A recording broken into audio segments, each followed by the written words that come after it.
মাই audio বুকে শুনছেন হুমায়ুন আহমেদ লিখিত উপন্যাস কুটুমিয়া। পড়ছে উপন্যাসের তৃতীয় পর্ব। পাঠিয়েছি সজল। ধন্যবাদ। দুটি মুরগির বিশেষ ভাজার পুরোটাই আলাউদ্দিন খেয়ে ফেললেন। শেষ টুকরাটা মুখে দিয়ে বললেন, খেতে খারাপ না। এর চেয়ে ভালো ভালো কথা বলা উচিত ছিল, কিন্তু আলাউদ্দিনের মাথা এলোমেলো হয়ে আছে, শরীর দুলছে। এখন ভালো কথা বলার সময় না। তাছাড়া বাঙালিকে বেশি প্রশংসা করতে নেই। প্রশংসা করলেই বাঙালি এক লাফে আকাশে উঠে যায়। আকাশে উঠে গেলেও ক্ষতি ছিল না, আকাশ থেকে থুতু ফেলা শুরু করে, সেই থুতু এসে গায়ে পড়ে। এই জন্যেই বাঙালিকে মাঝে মাঝে কঠিন কঠিন কথা বলে সাইজ করতে হয়। আলাউদ্দিন ঠিক করলেন, কুটুমিয়ার মুরগি ভাজা যত ভালোই হোক, তাকে আজ সাইজ করতে হবে। ঘুমোতে যাবার আগে তাকে ডেকে পাঠাবেন এবং ইচ্ছামতো সাইজ করে দেবেন। সাইজ করার মতো কর্মকাণ্ড সে করেছে, তিনি দেখেও না দেখার ভান করেছেন। এই যেমন আরেক ভদ্রলোকের বোতলের জিনিস উধাও। বোতল আছে, জিনিস নাই, পানি ভরে দিয়ে দিয়েছে। অত্যন্ত গর্হিত কাজ হয়েছে, এর শাস্তি দিতেই হবে। তারপর আছে অন্ধকারে তার রান্না করার বিষয়টা। তিনি অনেকদিন থেকেই লক্ষ্য করছেন, রাতের বেলায় রান্নার সময় ঘরের সব আলো নেভানো থাকে। চুলার আগুনের শিখায় কিছুটা আলো হয়, কুটু হয়তো সেই আলোতেই দেখতে পায়। অনেকের দৃষ্টিশক্তি ভালো থাকে, কুটু হয়তো সেই অনেকের মধ্যে একজন। তবুও অন্ধকারে রান্না করা ঠিক না। পাতিলের ভেতর কোনো পোকামাকড় উড়ে পড়বে, কুটু সেটা দেখতে পাবে না। চিকেন ফ্রাইয়ের পাশাপাশি মিডিয়াম সাইজ একটা মাকড়সাও ফ্রাই হয়ে পড়ে থাকবে, তিনি পেঁয়াজ মনে করে খেয়ে ফেলবেন। কে জানে, হয়তো এর মধ্যে খেয়েছেনও। এটা হতে দেয়া যায় না। কুটুকে এই বিষয়ে ধরতে হবে, কঠিন ধরা ধরতে হবে। আজ কুটুর ক্ষমা নেই, আজ কুটুকে সাইজ করা হবে। আজ হলো মহান সাইজ দিবস। আলাউদ্দিন বিছানায় শুয়ে পড়েছেন, তার মুখে জর্দা দেয়া মিষ্টি পান। জর্দার পরিমাণ বেশি হয়েছে, এক একবারে পানের রস গিলছেন, আর মাথা কেমন চক্কর দিয়ে উঠছে। এই চক্করটা ভালো লাগছে, খুবই আরামের চক্কর। আলাউদ্দিনের আঙ্গুলের ফাঁকে সিগারেট। কুটু লাইটার দিয়ে সিগারেট ধরিয়ে দিল। আলাউদ্দিন সিগারেটে টান দিয়ে বললেন, কুটু, তোমাকে আজ কিছু কথা বলবো। কুটু বলল, জি আচ্ছা।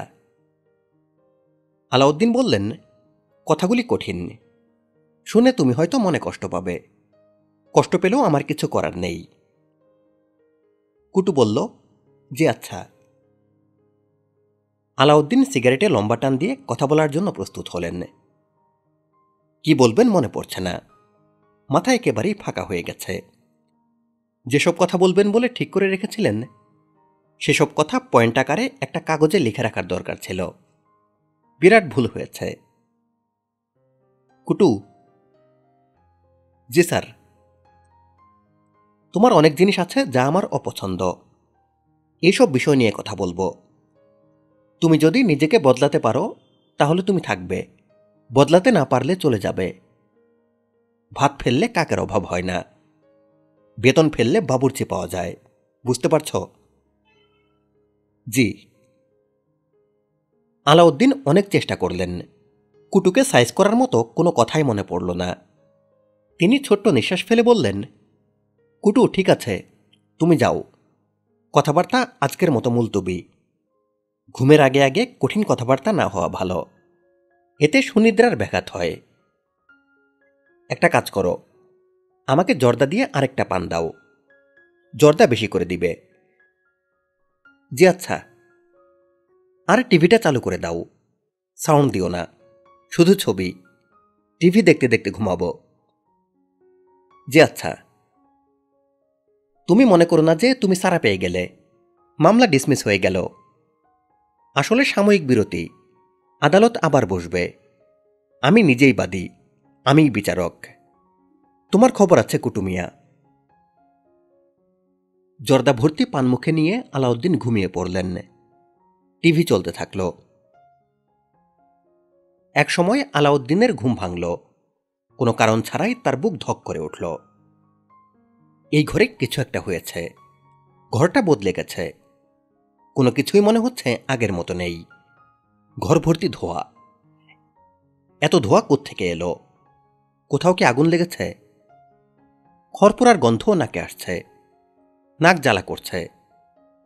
খাটের নিচ থেকে গোঙানির শব্দ পাওয়া যাচ্ছে, হাঁটাহাঁটি হচ্ছে। মাঝে মাঝে ক্ষীণ গলায় কেউ একজন বলছে, বাঁচান, আমারে বাঁচান। সে কথা শেষ করতে পারছে না, তার আগেই কেউ একজন তার মুখ চেপে ধরছে। আবার হুটুপুটি হচ্ছে, বড় বড় নিঃশ্বাস ফেলার শব্দ। আলাউদ্দিন টিভির দিকে তাকালেন।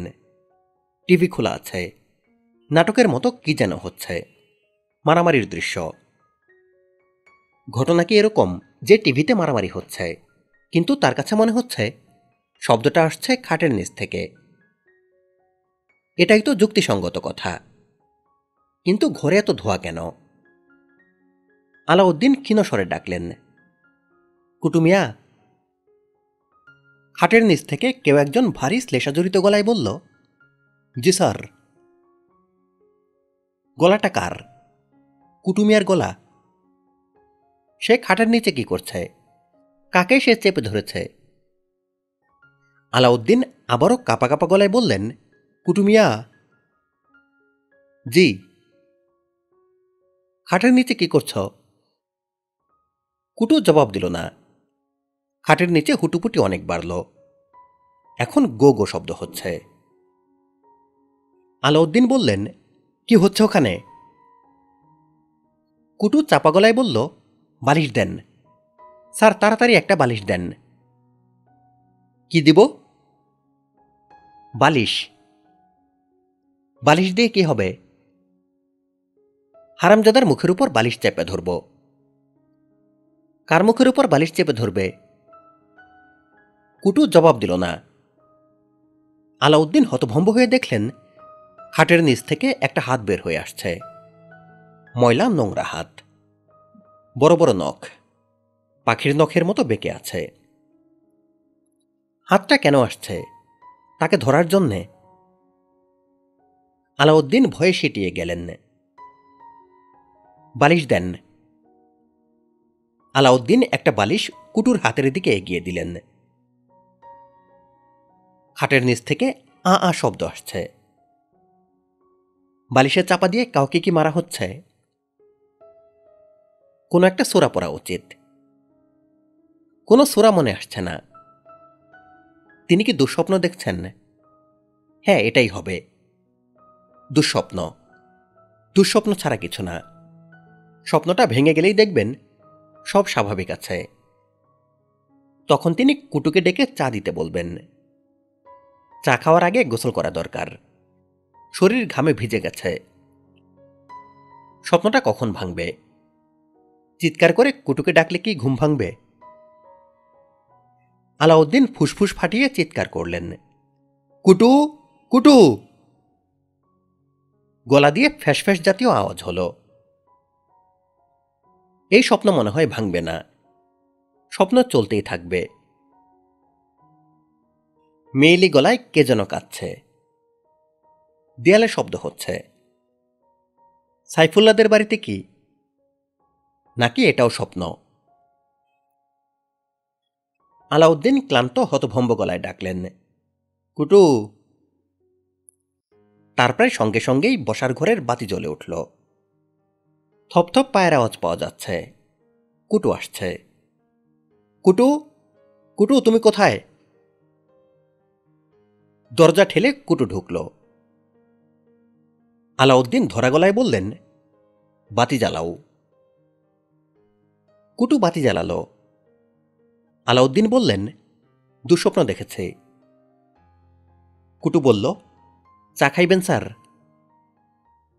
আলাউদ্দিন বললেন, চা খাবো। চা আনতেছি। আলাউদ্দিন বললেন, তুমি কি কোনো চিৎকার হুটুপুটির শব্দ শুনেছ? কুটু বলল, জি না। আলাউদ্দিন বললেন, শোনার কথাও না, স্বপ্ন দেখেছি আমি, তুমি কেন শব্দ শুনবে? কুৎসিত স্বপ্ন। ধোয়া, চিৎকার, বালিশ দিয়ে মুখ চাপাচাপি। চা নিয়ে আসি স্যার? যাও চা নিয়ে আসো। চা আনার আগে একটা কাজ করো, আমার বালিশটা নিচে পড়ে গেছে, ধাক্কা খেয়ে খাটের নিচে চলে গেছে, বালিশটা দাও। কুটু খাটের সামনে উপর হয়ে বসে বালিশটা এনে আলাউদ্দিনের হাতে দিয়ে রান্নাঘরের দিকে রওনা হলো। আলাউদ্দিন বালিশের দিকে স্থির দৃষ্টিতে তাকিয়ে আছেন। বালিশের এক পিঠে ছোপ ছোপ রক্ত লেগে আছে, টাটকা রক্ত, এখনো শুকিয়ে কালচে হয়নি। আয়াতুল কুরসি সূরাটা মনে পড়েছে। আলাউদ্দিন বিড়বিড় করে আয়াতুল কুরসি পড়ছেন। খুবই আশ্চর্যজনকভাবে রাতে আলাউদ্দিনের ভালো ঘুম হল। ঘুমের ভেতর তিনি স্বপ্নও দেখলেন, কাটা কাটা স্বপ্ন। একটা স্বপ্নে তার বাবা মুন্সি মোহাম্মদ সগির তাকে জিজ্ঞেস করছেন, রোজা ভেঙেছিস কি জন্যে? তিনি বললেন, এটা তো রমজান মাস না, এখন রোজা রাখার প্রশ্ন আসছে কেন? উত্তর শুনে মুন্সি মোহাম্মদ সগির খুব রেগে গিয়ে বললেন, পরহেজগার আদমির জন্যে সারা বছরই রমজান মাস। রোজা ভেঙেছিস, তার শাস্তি আগামী জুম্মাবারে মুসল্লিদের সামনে 1,00,000 বার কানে ধরে উঠবস করবি। আলাউদ্দিন বললেন, যে আচ্ছা। তারপর শুরু হলো কানে ধরে উঠবসের স্বপ্ন দেখা। ছাড়া ছাড়া ভাবে এই স্বপ্ন চলল ঘুম না ভাঙা পর্যন্ত। তিনি উঠবস করেই যাচ্ছেন, মুসল্লিরা হো হো করে হাসছে। ঘুম থেকে উঠে তিনি চা খেলেন। হো হো হাসির শব্দের একটা ব্যাখ্যা পাওয়া যাচ্ছে। টিভিতে দর্শকদের উপস্থিতিতে কি একটা অনুষ্ঠান হচ্ছে, উপস্থাপকের প্রতিটি কথায় দর্শক হাসছে। আলাউদ্দিন আগ্রহ নিয়ে টিভির দিকে তাকিয়ে রইলেন। টিভির সাউন্ড অফ করা ছিল, এখন সাউন্ড আছে। আলাউদ্দিন সাউন্ড অফ করে দিলেন। তিনি রাতে যে প্রচণ্ড ভয় পেয়েছিলেন এটা ভেবে তার একটু হাসিই পেল। হামিদা বানু ঠিকই বলেছে, উত্তপ্ত মস্তিষ্কের চিন্তা। শুধু যখন কুটুর কাছে শুনলেন গত রাতে সাইফুল্লাহ সাহেবের বাড়িতে কি নাকি সমস্যা হয়েছে, সাইফুল্লাহ সাহেবের মাথা ফেটে গেছে, রক্তে বাড়ি ভেসে গেছে, শেষ রাতে অ্যাম্বুলেন্স এসেছে, পুলিশ এসেছে, তখন সামান্য খটকার মতো লাগল। আলাউদ্দিন বললেন, পুলিশে এসেছিল কেন? কুটু বলল, জানি না স্যার, সাইফুল্লাহ সাহেবের বাসায় কাল রাইতে যে মেয়েটা ছিল পুলিশ তারে ধইরা নিয়ে গেছে। মেয়ে কি করেছে? জানি না স্যার। মেয়েটা কে? গার্মেন্টসের এক মেয়ে। সাইফুল্লাহ সাহেবের এখানে এক এক সময় এক এক মেয়ে থাকে, নানান ভেজাল। ভেজাল তো বটেই। ওনার যে অবস্থা দেখলাম স্যার, নাক মুখ দিয়ে রক্ত পড়তেছে, কাউরে চিনতে পারে না, বাচ্চা কিনা সন্দেহ। দেখতে গিয়েছিলে? জি না, সিঁড়ি দিয়া নামানির সময় দেখলাম, মন খারাপ হইয়া গেল, কে জানে কি বৃত্তান্ত। মন খারাপ হবার কথা, হাজার হোক প্রতিবেশী।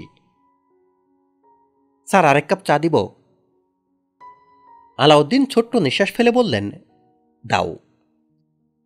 তিনি মাথা থেকে পুরো ব্যাপারটা ঝেড়ে ফেলার চেষ্টা করছেন। নাশতা খেয়েই আজ বাংলা বাজার চলে যাবেন। বালিশটা আরেকবার দেখতে ইচ্ছা করছে। কাল রাতে মনে হয়েছিল রক্ত লেগে আছে, এখনই কি তাই? রক্ত শুকিয়ে হয় কালো, কালো কালো দাগ কি বালিশে আছে?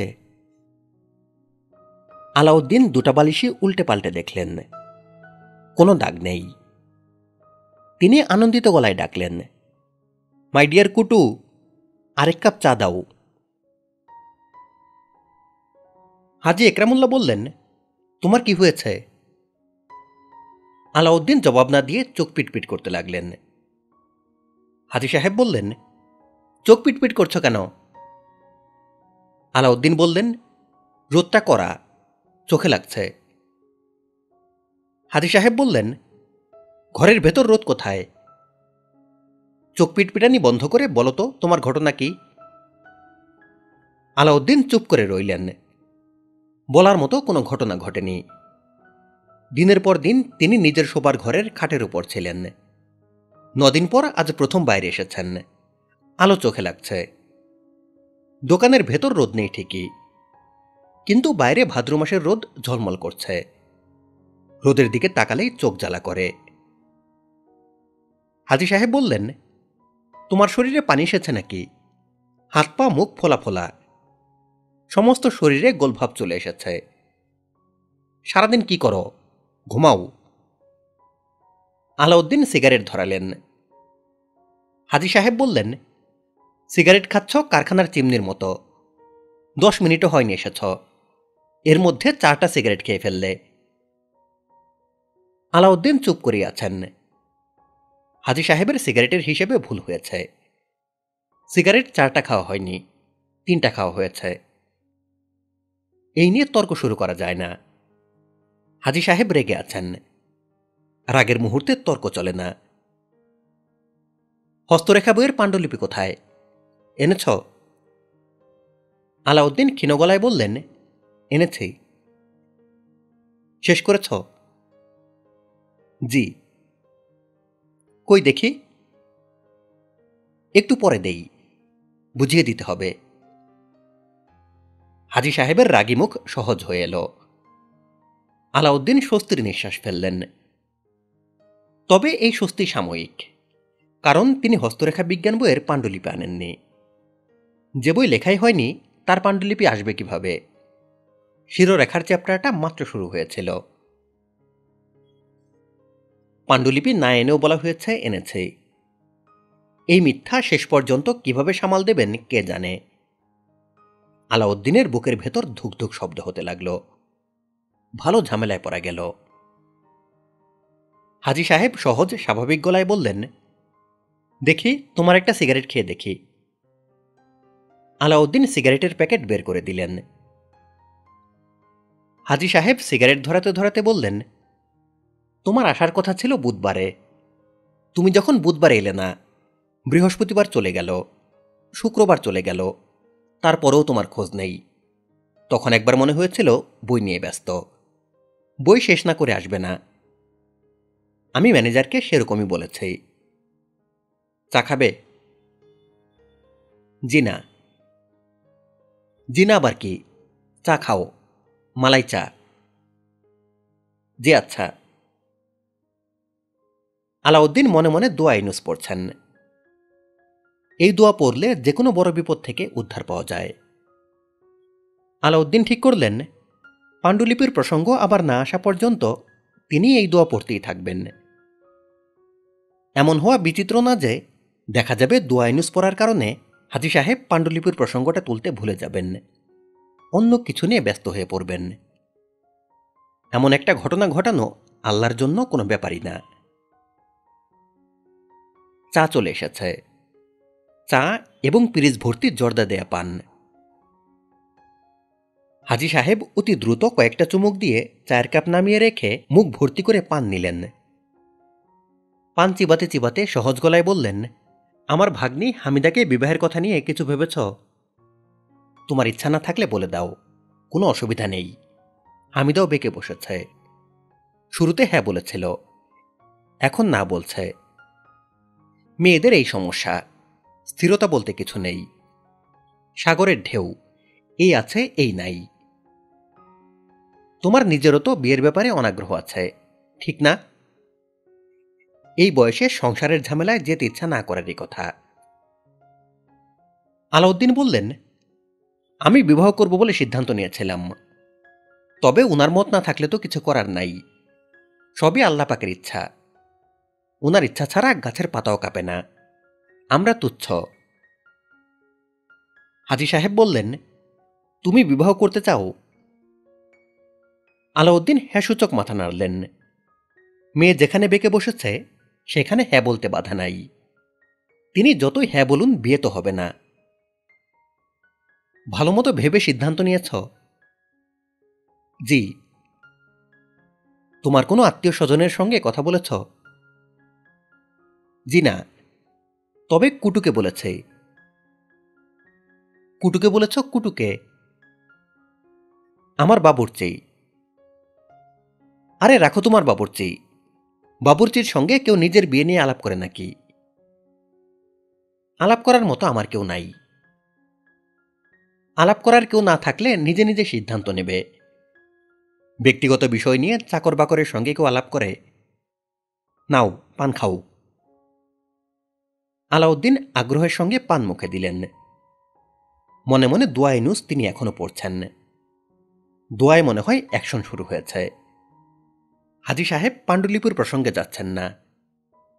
মনে হচ্ছে পাণ্ডুলিপির চেয়ে তিনি তার ভাগ্নি হামিদা বানুর বিয়ে নিয়ে বেশ উদ্বিগ্ন। হাজী সাহেব খানিকটা ঝুঁকে এসে বললেন, তুমি তাহলে বিবাহের ব্যাপারে পজিটিভ সিদ্ধান্ত নিয়েছ? জি। তাহলে তো হামিদাকে রাজি করানো দরকার।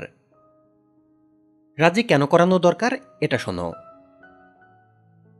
পাড়ার মাস্তানদের গডফাদার টাইপ এক লোকের চোখ পড়েছে হামিদার দিকে। বিয়ের প্রস্তাব পাঠিয়েছে।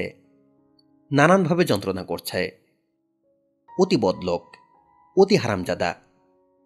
থাকে মদের উপর। গুন্ডা পান্ডা পুষে। স্ত্রী মারা গেছে, আবার বিবাহ করবে। এর কাছে মেয়ে বিয়ে দেয়া আর মেয়ের গলায় দড়ি দিয়ে নিজের হাতে তেঁতুল গাছের ডালে ঝুলিয়ে দেয়া একই কথা। বুঝতে পারছ? জি। না, তুমি বুঝতে পারছ না। এই জাতীয় বদগলি যে মানুষের উপর কি পরিমাণ জুলুম করতে পারে তোমার কোনো ধারণাই নাই। হামিদার রূপে পাগল হয়ে সে যে হামিদাকে বিয়ে করতে চাচ্ছে তা কিন্তু না। হামিদাকে বিয়ে করতে চাচ্ছে বাড়িটার জন্যে। বাড়িটার জন্যে মানে? হামিদার যে বাড়িতে তোমাকে নিয়ে গিয়েছিলাম সেটা হামিদার নিজের বাড়ি। তার স্বামী বানিয়ে রেখে গিয়েছিলেন। ঢাকা শহরে 5 কাঠা জমির উপর দোতলা বাড়ি। সহজ ব্যাপার তো না। যে কটা পাত্র হামিদাকে বিয়ে করার আগ্রহ দেখিয়েছে সবার নজর বাড়িটার দিকে। তার মধ্যে একজন আবার বাড়ির দলিল দেখতে চেয়েছিল। বুঝো অবস্থা। একমাত্র তোমাকে দেখলাম। এই ব্যাপারে কোনো আগ্রহ নাই। আলাউদ্দিন চুপ করে রইলেন। তিনি এখনো দুশ্চিন্তামুক্ত হতে পারছেন না। হাজী সাহেব যদি ফস করে বলে বসেন, পাণ্ডুলিপিটা কোথায়, বের করো দেখি কয় ফর্মা হয়েছে, তাহলে কি হবে? আলাউদ্দিন। জি। তুমি লোক ভালো। আমার ভাগ্নের জন্য একজন ভালো মানুষ দরকার। আর কোনো কিছুরই দরকার নাই। তুমি যদি সত্যি সত্যি বিয়েতে রাজি থাকো তাহলে আমি আমার ভাগ্নিকে রাজি করাবো। কি বলো তুমি? তোমার মন ঠিক আছে তো? আলাউদ্দিন ক্ষীণস্বরে বললেন, জি। এই বয়সের বিয়েতে তো আর প্যান্ডেল বানানো হবে না। তুমিও পাগড়ি পরে ঘোড়ায় চড়ে বিয়ে করতে যাবে না। কাজী ডেকে আনবো। 3 বার কবুল বলা হবে, মামলা ডিসমিস। নাকি উৎসব করতে চাও? জি না। আত্মীয় স্বজনের সঙ্গেও তো তোমার যোগাযোগ নাই। জি না। তাহলে আর কি, কাজী ডেকে ঝামেলা মিটিয়ে দেই। বিয়ের পরে না হয় কিছু লোকজন ডেকে চাইনিজ হোটেলে রিসিপশনের মতো করলে, কি বলো? আলাউদ্দিন ক্ষীণস্বরে বললেন, আপনি যা ভালো মনে করেন। বিয়ে করবে তুমি, আমার ভালো মনে করা করির তো কিছু নাই। এখনো সময় আছে। হ্যাঁ না ভেবে বলো। তুমি হ্যাঁ বললে আমি হামিদার কাছে চলে যাব। যেভাবে হোক তাকে রাজি করাবো। বিয়েতে রাজি না হলে লোকমান ফকিরের খপ্পর থেকে তাকে উদ্ধার করার মতো ক্ষমতা আমার নাই। লোকমান ফকিরকে? ওই হারামজাদার কথা না একটু আগে বললাম। গুন্ডা পান্ডা পোষে। Ward commissioner. মদ খেয়ে একদিন রাস্তার উপর পড়েছিল। যেই পাশ দিয়ে যায় হামাগুড়ি দিয়ে তার পায়ে ধরতে যায়। জি, বুঝতে পেরেছি। তুমি এখন বলো, হামিদাকে রাজি করাবো? জি আচ্ছা। তাহলে তুমি আর দোকান থেকে বের হইও না। খাওয়া দাওয়া করে বিশ্রাম নাও। সব যদি ঠিকঠাক মতো হয় আমি কাজী ডেকে এনে আমার বাড়িতে বিয়ে পড়িয়ে দেব। এক জিনিস নিয়ে দিনের পর দিন আর কত ঘটঘট করব। ঠিক আছে? জি। এত শুকনা গলায় জি বলছো কেন? জোর করে ধরে বেঁধে তোমাকে বিয়ে দিয়ে দিচ্ছি এরকম মনে করছো না তো? জি না। Very good. দাও আরেকটা সিগারেট দাও। সিগারেটের ধোঁয়া দিয়ে মাথা খোলাসা করে কাজে নেমে পড়ি। আলাউদ্দিন দোয়া ইউনুস পড়া বন্ধ করলেন। দোয়া কাজ করেছে।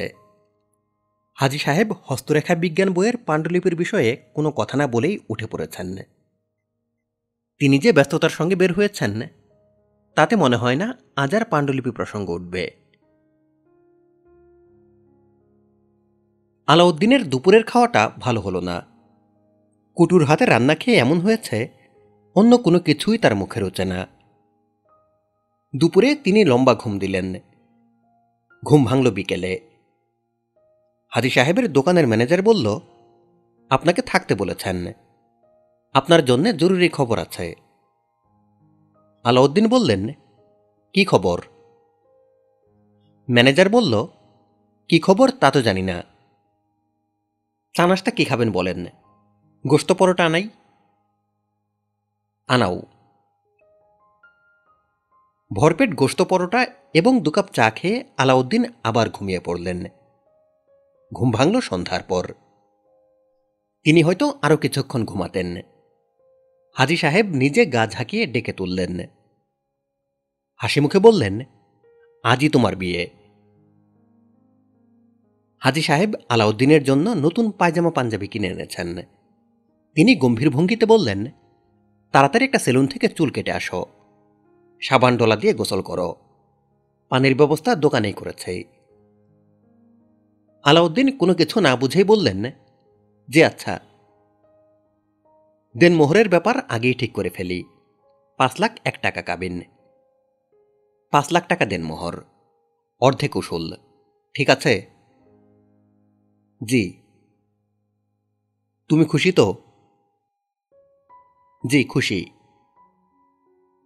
মুখে হাসি নাই কেন? হাসো। আচ্ছা থাক, পরে হাসলেও হবে। সময়ের টানাটানি। ম্যানেজারকে সঙ্গে নিয়ে নাপিতের দোকান থেকে চুল কেটে আসো। বিয়ের আগে চুল কাটতে হয়, নখ কাটতে হয়, অনেক দিনের নিয়ম।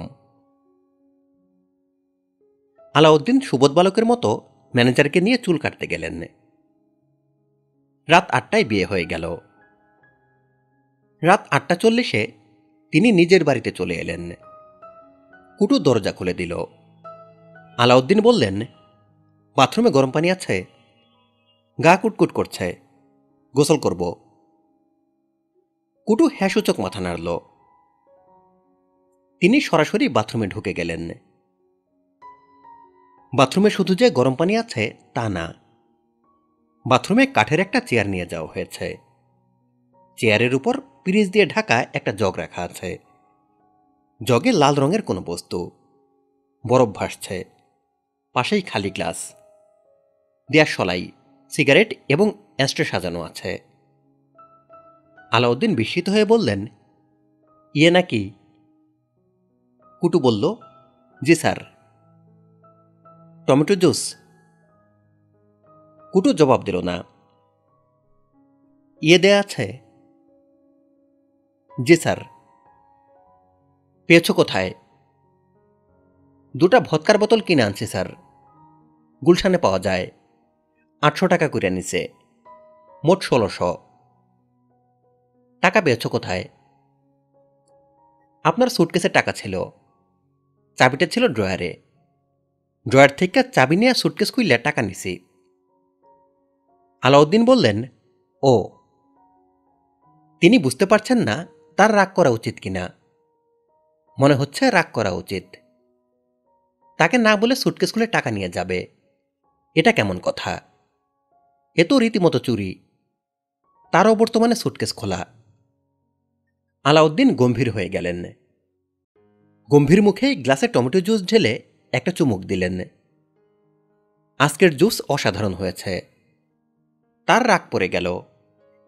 এখন মনে হচ্ছে রাগ করা উচিত না।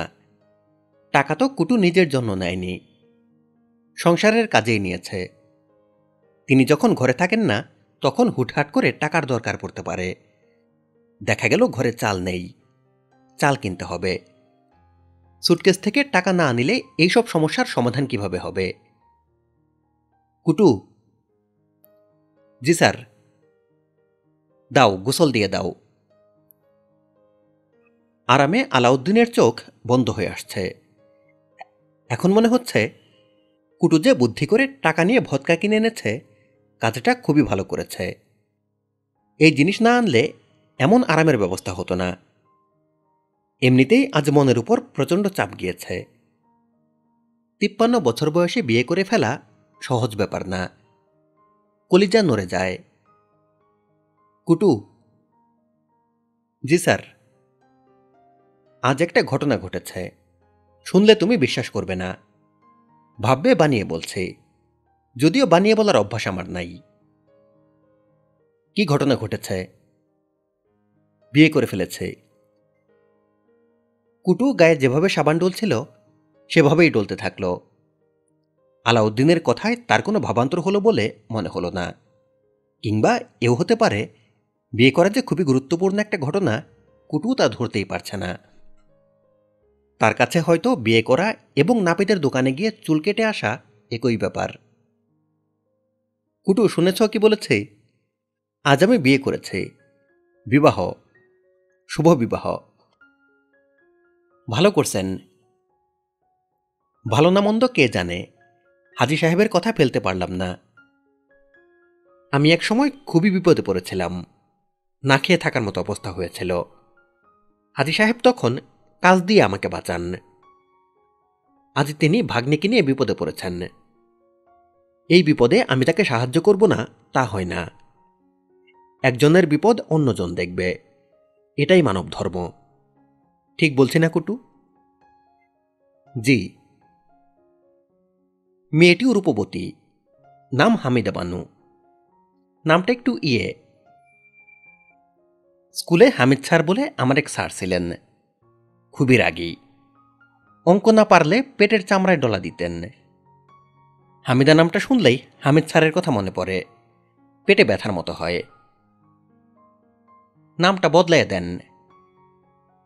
তাই করতে হবে, সুন্দর কোনো নাম দিতে হবে। সে রাজি হবে কিনা কে জানে। কি নাম দেওয়া যায় একটু চিন্তা করবে। জি আচ্ছা। আলাউদ্দিন প্রথম গ্লাস শেষ করেছেন। দ্বিতীয় গ্লাস ঢালার পর জগের দিকে তাকিয়ে দেখেন জগে এখনো আছে অর্ধেক জুস। দেখে বড়ই আনন্দ পেলেন। উদাস গলায় বললেন, মানুষ চিন্তা করে রাখে একটা, হয় আরেকটা। তবে যা হয় দেখা যায় সেটাই ভালো। এই জন্যে কথায় আছে, আল্লাহ যা করেন মঙ্গলের জন্য করেন। ঠিক না কুটু? জি। যেমন ধরো, আজ কিন্তু আমার বাসায় ফেরার কথা ছিল না। বিয়ে হয়ে গেছে, স্ত্রীর সঙ্গে থাকবো, এটাই স্বাভাবিক। ব্যবস্থাও সেরকম ছিল। হাজী সাহেব বললেন তার বাড়িতেই বাসর হবে। 3 তলার একটা ঘর ঠিক করা হয়েছিল, ফুলটুল দিয়ে সাজানো হয়েছিল। তখন লেগে গেল ঝামেলা। কি ঝামেলা? হামিদা শুরু করলো কান্না, হাউমাউ কাউ কাউ, যাকে বলে মরা কান্না। সে রাতে আমার সঙ্গে ঘুমাবে না। তার কান্না দেখে হাজী সাহেব বিরক্ত হয়ে বললেন, আচ্ছা থাক, স্বামী স্ত্রীর আজকেই যে একসাথে থাকতে হবে তা না, 2-1 দিন যাক, আমি তো ধাতস্থ হোক। কুটু। জি স্যার। হামিদা নামটা তো বদলাতে হয়। যেই মুহূর্তে আমি বললাম হামিদা, আমি স্যারকে চোখের সামনে দেখলাম। মনে হলো স্যার পেটের চামড়া চেপে ধরেছেন। স্যার এমনভাবে চাপ দিতেন যে পেটে জন্মদাগের মতো দাগ পড়ে যেত। হামিদা নামটা বদলাতেই হবে। একটা নাম চিন্তা করে বের করো। জামিলা নামটা কি আপনার পছন্দ হয়? জামিলা শব্দের অর্থ সুন্দরী। খুব যে পছন্দ হচ্ছে তা না। হামিদা নামের মাঝের অক্ষর ম, আবার জামিলা নামের মাঝের অক্ষর ম। নাম এমন দেওয়া দরকার যেখানে ম থাকবে না। তবে আপাতত জামিলা নামই থাকুক। ম ছাড়া নাম যখন পাওয়া যাবে তখন সেই নাম রেখে দেব। তুমি আরও নাম খুঁজতে থাকো। জি আচ্ছা। আলাউদ্দিন দ্বিতীয় গ্লাস শেষ করে তৃতীয় গ্লাসের মাঝামাঝিতে চলে এসেছেন।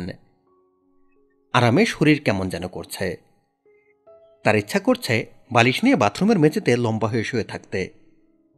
তিনি শুয়ে থাকবেন, কুটু গায়ের উপর গরম পানি ঢালবে, সাবান ডলবে, মাঝে মাঝে কুটু তার মাথা উঁচু করে ধরবে, তিনি গ্লাসের চুমুক দিবেন। কুটু। জি স্যার। জামিলা তোমাকে পছন্দ করবে কিনা কে জানে। পছন্দ না করলে বিরাট বিপদ হবে। তোমার কি ধারণা পছন্দ করবে? মনে হয় না। তুমি ঠিক বলেছ, আমারও ধারণা পছন্দ করবে না। কথা আছে না, পহেলা দর্শনধারী, তারপরে গুণ বিচারী। মেয়েদের ক্ষেত্রে এটা সত্য না, দর্শনধারী হলেই হলো। তোমার আবার চেহারা খুবই খারাপ। চেহারা খারাপ বলাতে রাগ করো নাই তো? জি না, সত্য কথায় রাগ করতে নাই। তোমার চেহারা খুবই খারাপ। ছোট ছেলেমেয়েরা তোমাকে অন্ধকারে দেখলে ভয়ে চিৎকার দিবে। আমি নিজেই মাঝে মাঝে ভয় পাই। কুটু, আমাকে একটা সিগারেট ধরিয়ে দাও তো। কুটু সিগারেট ধরিয়ে দিল। আলাউদ্দিন সিগারেটে লম্বা টান দিয়ে বললেন, ঘুম পাচ্ছে, ইচ্ছা করছে ঘুমিয়ে পড়ি। তোমাদের পাইলট স্যার কি বাথটাবে ঘুমাতেন? শেষের দিকে ঘুমাইতেন। শেষের দিকে ঘুমাইতেন মানে কি? উনার শরীরটা যখন খারাপ হইয়া গেল তখন বাথটাবে শুয়ে থাকতেন, সেইখানেই ঘুমাইতেন। শরীর খারাপ হয়ে গেল মানে কি? কি হয়েছিল? ডাক্তার ধরতে পারে নাই। উনি অবশ্য ডাক্তারের কাছে যানও নাই। প্রথম 2-1 দিন গেছিলেন, তারপর আর যান নাই। তার অসুখটা কি ছিল? শৈল ফুইলা গেল, গা হাত পা মুখ ফুইলা গেল। গর্ভবতী মাইয়াগো শরীরে পানি আসলে যেই রকম হয় সেই রকম। বলো কি, আমারও তো শরীরে পানি আসার মতো হয়েছে। হাজী সাহেব আজ আমাকে বললেন, তোমার কি শরীরে পানি এসেছে? যাই হোক, পাইলট সাহেবের কথা বলো। শরীর ফোলা ছাড়া আর কি হয়েছিল? শোল জ্বলত, পানি দিয়ে শোল ভিজিয়ে রাখলে জ্বলুনি কমত। এই জন্যেই কি বাথটাবে শুয়ে থাকতেন? জি। আমার শরীর তো জ্বলছে না। আপনার শরীর কেন জ্বলব? আপনার তো কিছু হয় নাই। তাও ঠিক। খাওয়া দাওয়া বেশি করছে, এই জন্যে শরীর ভারী হয়ে গেছে, আর কিছু না। পাইলট সাহেব কি শেষমেশ শরীর জ্বলুনি রোগেই মারা গেলেন? জি না, সারা শোল দিয়া ফোসকার মতো বাইরে হইল। পরিষ্কার ফোসকা, মনে হয় কাচের তৈরি। ফোসকা ভর্তি টলটলা পানি। বলো কি? ওই পানির ভেতর পোকা হয়ে গেল, ছোট ছোট সাদা কৃমির মতো পোকা। তবে পোকাগুলির মাথা আছে, ছোট্ট মাথা। মাথার 2 দিকে চোখ, ব্যাঙাচির চোখের মতো। ওই পোকাগুলা সাররে খুবই যন্ত্রণা দিয়েছে। কিভাবে? এরা মাংস খাওয়া শুরু করল। থাক, এই গল্প বন্ধ। জগে টমেটো জুস যা ছিল আলাউদ্দিন পুরোটাই গ্লাসে ঢেলে নিলেন। পোকার গল্পটা শোনার পর থেকে শরীর কেমন যেন করছে। কুটু।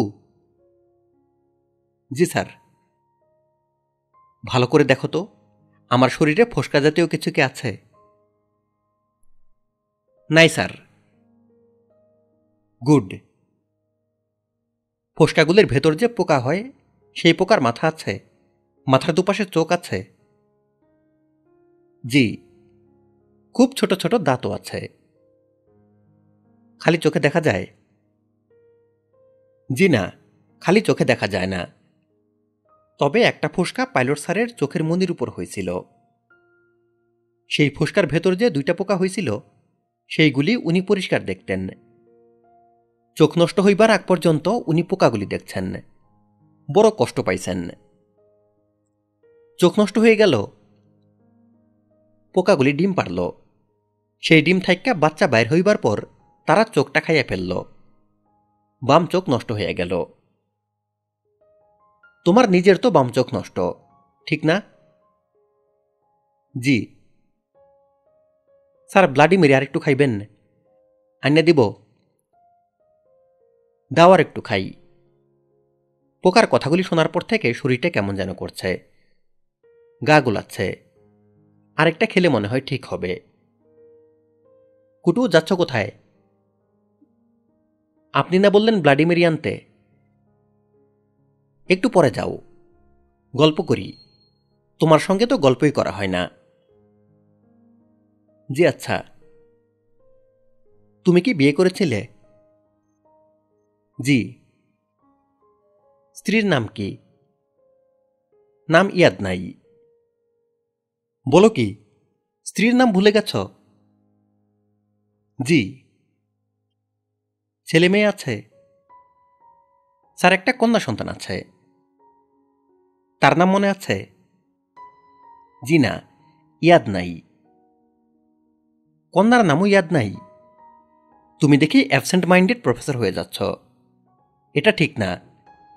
স্ত্রী এবং কন্যার নাম ইয়াদ করার চেষ্টা করো। আচ্ছা, করব। করব না, এখনই করো। আমি এখনই তাদের নাম শুনতে চাই। আমি 1 থেকে 100 গুনব। এর মধ্যেই এই দুজনের নাম শুনতে চাই। 1, 2, 3, 4, 5। 25 পর্যন্ত এসেই আলাউদ্দিন বাথরুমের মেঝেতে হাত পা ছড়িয়ে শুয়ে পড়লেন এবং কিছুক্ষণের মধ্যে ঘুমিয়ে পড়লেন। হামিদা বলল, তোমার নাম কুটু মিয়া? হামিদার গলায় কৌতূহল, বিস্ময় এবং কিছুটা ঘেন্না। কুটু মাথা নিচু করে দাঁড়িয়ে আছে, তার দৃষ্টি মেঝের দিকে। হঠাৎ জেরার মুখোমুখি হবে এই প্রস্তুতি হয়তো তার ছিল না। কুটু আজ সকালে তার বিছানাপত্র নিয়ে হামিদা বানুর বাড়িতে উঠেছে। আলাউদ্দিন সঙ্গে ছিলেন। তিনি কিছু কেনাকাটার জন্য নিউ মার্কেট গেছেন। স্ত্রীর সঙ্গে বাস করতে আসার প্রস্তুতি হিসেবে এইসব কেনাকাটা। কুটু বলে দিয়েছে কি কি লাগবে। কেনাকাটার লিস্টে আছে স্পঞ্জের স্যান্ডেল, গেঞ্জি, পায়জামা, পাঞ্জাবি, রুমাল, তোয়ালে, টুথপেস্ট, টুথব্রাশ। রুমাল ছাড়া লিস্টের সব জিনিসই আলাউদ্দিনের আছে। তারপরেও কুটু বলে দিয়েছে এই জিনিসগুলি নতুন হলে ভালো হয়। কেন ভালো হয় আলাউদ্দিন জিজ্ঞেস করেননি। কুটুর বিবেচনার উপর তার গভীর আস্থা। ব্যবহারের জিনিসপত্র ছাড়া অন্য কিছু জিনিসের লিস্টও কুটু করে দিয়েছে। তার মধ্যে আছে 15টা বেলি ফুল, 1 কেজি গরম জিলাপি, আধা কেজি নেশাস্তার হালুয়া। এই জিনিসগুলি হামিদা বানুর জন্যে, এবং আনতেই হবে।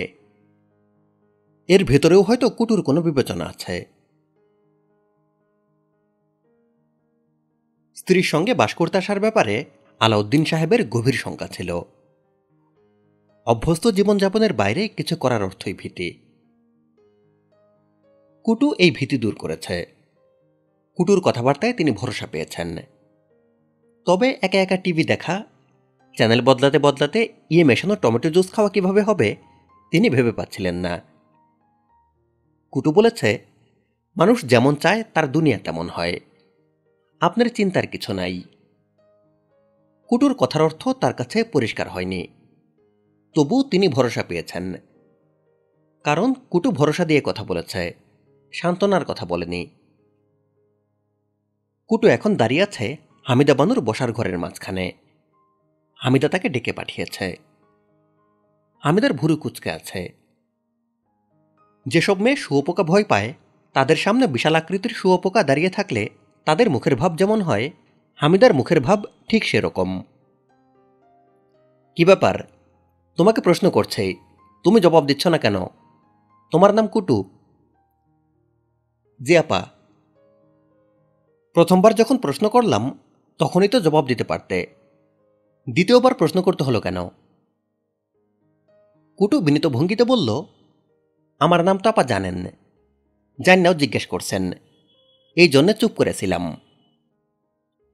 ভবিষ্যতে কিছু জিজ্ঞেস করলে সঙ্গে সঙ্গে জবাব দিবে, চুপ করে থাকবে না। জি আচ্ছা। তুমি কি জানো, তোমার মতো নোংরা মানুষ আমি আমার দীর্ঘ জীবনে দেখিনি। তোমার গা থেকে পচা গন্ধ আসছে, এটা তুমি জানো? কুটু জবাব দিল না। হামিদার রাগ ক্রমেই বাড়ছে। সে রাগটা সামলাবার চেষ্টা করছে, সামলাতে পারছে না। আজকের দিনে সে রাখতে চায় না। তুমি তো হাতের নখও কাটো না, নখ বড় হয়ে পাখির নখের মতো বেঁকে গেছে। হাতের নখ কাটো না কেন? একটু অসুবিধা আছে আপা। বলো কি অসুবিধা? আমার নখ শক্ত, ব্লেড দিয়া কাটে না। সারাদিন পানিতে ডুবাইয়া রাখা নখ নরম করে কাটতে হয়। তোমার মাথার চুলও কি শক্ত? লম্বা চুল ঘাড় পর্যন্ত চলে এসেছে। আমি নিশ্চিত তোমার মাথা ভর্তি উকুন। তুমি যখন রান্না করতে বসো, তোমার মাথার উকুন এসে হাঁড়িতে পড়ে। বলো মাথার চুল কাটো না কেন? আমার মাথার তালুতেও অসুখ আছে আপা, চুলে টান পড়লে ব্যথা লাগে। হামিদা কঠিন গলায় বলল, তোমাকে আমি এই বাড়িতে রাখবো না, অবশ্যই না। আমার রান্নাঘরের ত্রিসীমানায় তোমার মতো কেউ ঘুরঘুর করছে, ভাবতেই ঘেন্না লাগছে। তুমি চলে যাও। চলে যাব? অবশ্যই চলে যাবে। তোমার বেতন যদি কিছু পাওনা থাকে ওনার কাছ থেকে এসে নিয়ে যাবে। আপা এখন চলে যাব? হ্যাঁ এখন চলে যাবে, 5 মিনিটের মাথায় বিদায় হবে। কুটু বিনীত ভঙ্গিতে বলল, আপা একটা ছোট্ট কথা, যদি অনুমতি দেন বলি। বলো, সংক্ষেপে বলো। স্যারের সঙ্গে যদি দেখা না করে চলে যাই, স্যার মনে খুব কষ্ট পাইবেন। উনি আমারে স্নেহ করেন, স্যারের মনে মায়া মমতা বেশি। মায়া মমতা যে বেশি তা তো দেখতেই পাচ্ছেই। মায়া মমতা বেশি না হলে তোমার মতো কোনো জিনিসকে ঘরে রাখতে পারে না। তোমাকে ঘরে মানায় না, তোমাকে ম্যানহোলের নিচে মানায়। কুটু প্রায় অস্পষ্ট গলায় বলল, স্যারের খুব শখ ছিল আমার হাতের একটা রান্না আপনারা খাওয়াইবেন, ইলিশ মাছের ডিমের ঝোল। তুমি পৃথিবীর সর্বশ্রেষ্ঠ শেফ হলেও আমি তোমার হাতে রান্না খাবো না, আমার ঘেন্না খুব বেশি। গোসল কইরা পরিষ্কার হইয়া নিব, নাপিতের কাছে গিয়া চুল কাটব। কাঠমিস্ত্রির কাছে গেলে ওরা নখ কাইটা দিব, ওদের কাছে যন্ত্রপাতি আছে। ওরা করাত দিয়ে তোমার নখ কাটবে? জি। আমি আমার জীবনে অনেক অদ্ভুত অদ্ভুত কথা শুনেছি, তোমার মতো অদ্ভুত কথা শুনিনি। আমার সামনে থেকে যাও। জি আচ্ছা। তোমাকে এখনই বিদায় হতে হবে না, তোমার স্যার আসুক, তার কাছ থেকে বিদায় নিয়ে তারপর যাবে। চুলটা কাটায় আসবো আপা? হামিদা জবাব দিল না, সোফা থেকে উঠে চলে গেল। তার মন প্রচণ্ড খারাপ। মন খারাপটা এই পর্যায়ে গিয়েছে যে এখন শরীর খারাপ লাগছে। বিয়েতে রাজি হওয়াটা ভুল হয়েছিল এটা সে জানত, সেই ভুল যে এত বড় ভুল তা জানত না। আলাউদ্দিন নামের অজানা অচেনা লোকটা চলে এসেছে। হামিদা যে খাটে দীর্ঘদিন একা শুয়েছে সেই খাটের একটা অংশ দখল করে এই লোকটা পড়ে থাকবে। সবচেয়ে বড় কথা, তার 2 মেয়ের বাবার স্মৃতি এই খাটের সঙ্গে জড়িত। সে এবং শহীদ দুজনে মিলে গুলশানের কাঠের দোকান থেকে খাট কিনে এনেছিল। আর যাই হোক, তাদের দুজনের খাটে বাইরের একজন মানুষকে শোয়ানো যায় না। হামিদার নিজেকে প্রস্টিটিউটের মতো লাগছে। যে মেয়ে এক একবার এক একজনের সঙ্গে বিছানায় যায় সে প্রস্টিটিউট ছাড়া আর কি। হামিদার চিৎকার করে কাঁদতে ইচ্ছা করছে, কান্না আসছে না। সে দরজা ভিজিয়ে নিজের ঘরের খাটে শুয়ে আছে। তার ভাবতেই অদ্ভুত লাগছে, এই ঘরটা তার নিজের ঘর আর নেই। দরজায় টোকা পড়ল। হামিদার কাজের বুয়া আসিয়া মাথা বের করে ভীত গলায় বলল, চা দিমু আফা? না। আসিয়া চলে গেল না, আগের জায়গাতেই দাঁড়িয়ে রইল। হামিদা বলল, আরো কিছু বলবে? আসিয়া ক্ষীণ গলায় বলল, উনি আসছেন। উনিটাকে? আসিয়া বিড়বিড় করে বলল, নতুন ভাইজান।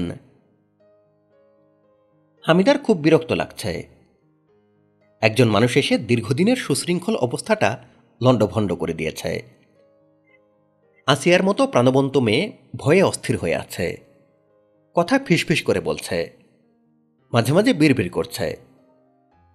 এই অবস্থার পরিবর্তন কখন হবে? হামিদা বলল, তুমি ওনাকে জিজ্ঞেস করো চাটা কিছু খাবেন কিনা।